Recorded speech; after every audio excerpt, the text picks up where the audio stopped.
Alrighty everyone, welcome back. We are now getting closer to the new year, which is when Jon and Dave's work is really going to begin to blossom.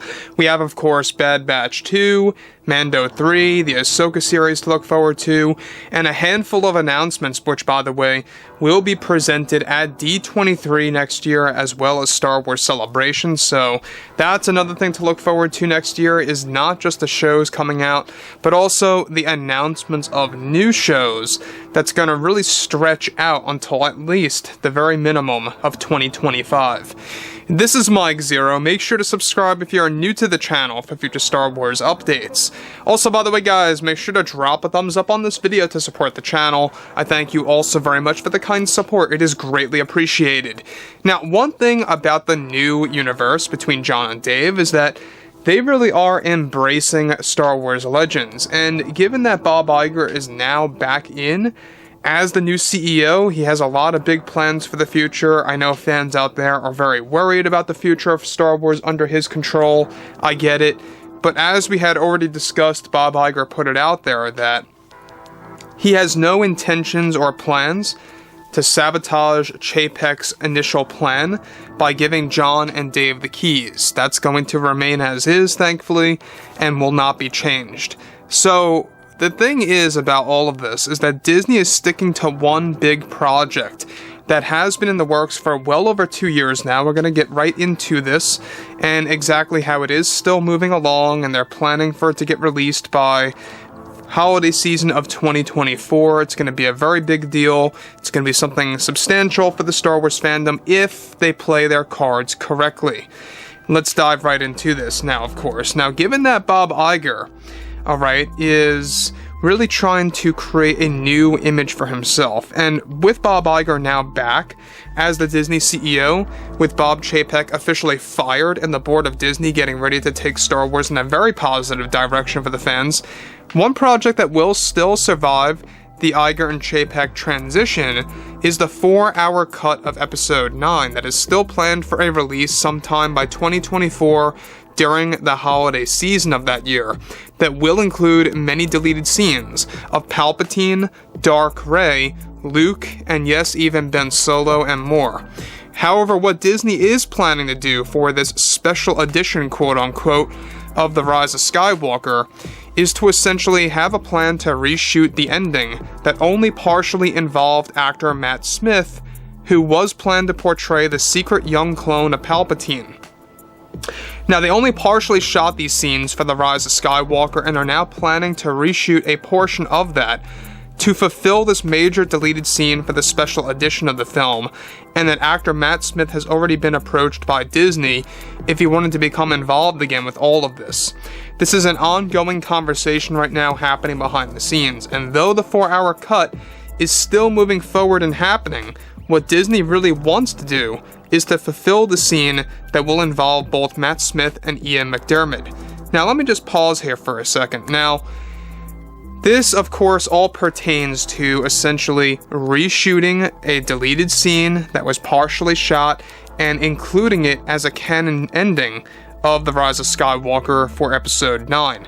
By the way, guys, for those of you that don't know, this was the original ending that JJ wanted. He wanted to feature both Matt Smith and Ian McDiarmid in one big scene.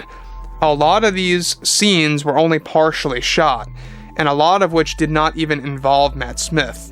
So the thing about this is that what they are trying to do is they want to use old footage and combine it with new footage that they plan to shoot, which, by the way, is only going to take them about a month, not even, to actually film something like this. It's a couple of, sequences here and there that's going to feature the young clone of Palpatine himself.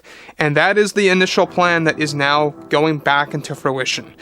Now, the thing about the special editions of the sequel trilogy is that a lot of fans are probably not going to like the fact that Disney is still, technically wasting time on that. I don't think it's necessarily wasting time if they play their cards right. Again, I think it's going to be entertaining. Do I think it's really going to ultimately fix things for the fandom? It's a very long shot. It really is. But let me just give you guys the truth here is that The Rise of Skywalker, without a doubt, would have had a far better ending if they just stuck to their, initial plan and did something like this that was the plan from the beginning, but Kathleen Kennedy sabotaged it. She did. And George loved JJ's idea, and that's why he walked away and did not even attend the premiere. So what they are doing now is that Disney has a plan to essentially reshoot that ending of Episode 9 and include it in this extended edition, or this special edition, quote unquote, right, of Episode 9 that's going to serve as a canon ending. So basically, alright, let's dive into more about this, because there are a lot of juicy details about this that's very interesting, that's really going to propel the sequel trilogy, I think, in a different ending. So, on top of that too, the original scene that was only involving storyboards involved Palpatine's spirit jumping back and forth from his old body to his young one, while facing both Rey and Ben on Exegol. Now, Matt Smith was planned to wield a red lightsaber blade while fighting both Rey and Ben, where at one point Ben Solo is able to destroy the young Palpatine clone, followed by his spirit going back into his old body. This is a technique to keep both old footage and use new footage to create an intense battle for the fans to enjoy. So essentially what they are going to do, you know that scene where Ben Solo's on the ground, on his back, struggling, and Palpatine sees him, and just before he lifts him up in the air and says, "As I once fell, so will the last Skywalker," they want to insert a battle between Ben Solo and a young clone of Palpatine right before that happens. And once Ben Solo destroys the young clone, that's when they're going to jump back to that old footage of old Palpatine lifting him up by the finger and tossing him in the pit. So you can see how they're combining new footage and old footage, squeezing sequences in between each other. This way they can make it officially canon. I like this. I think that this is amazing. I think it's gonna work, but let's be honest. They really have to play their cards right. This can go wrong either way, and let's just be real here. This is not gonna win the fans back 100%. This will entertain fans in the moment. I don't think it's gonna reframe a lot of fans' minds that have given up on Star Wars. I think that what really needs to be done, and what is happening, by the way, is John and Dave's treatment of the franchise and how they have a long-form remedy of really kind of recreating the brand, reframing everything. And that, of course, involves new shows, new movies, taking a lot of source material from Star Wars Legends, etc.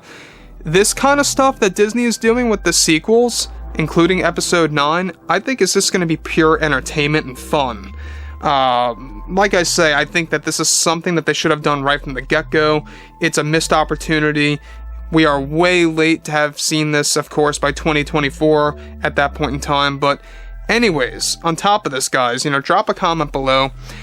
Let me know what you guys have to say about all this below in the comments, and if you guys did enjoy the content for today, make sure to drop a thumbs up on this video to support the channel. I thank you all so very much for the kind support, and I'll catch you guys next time.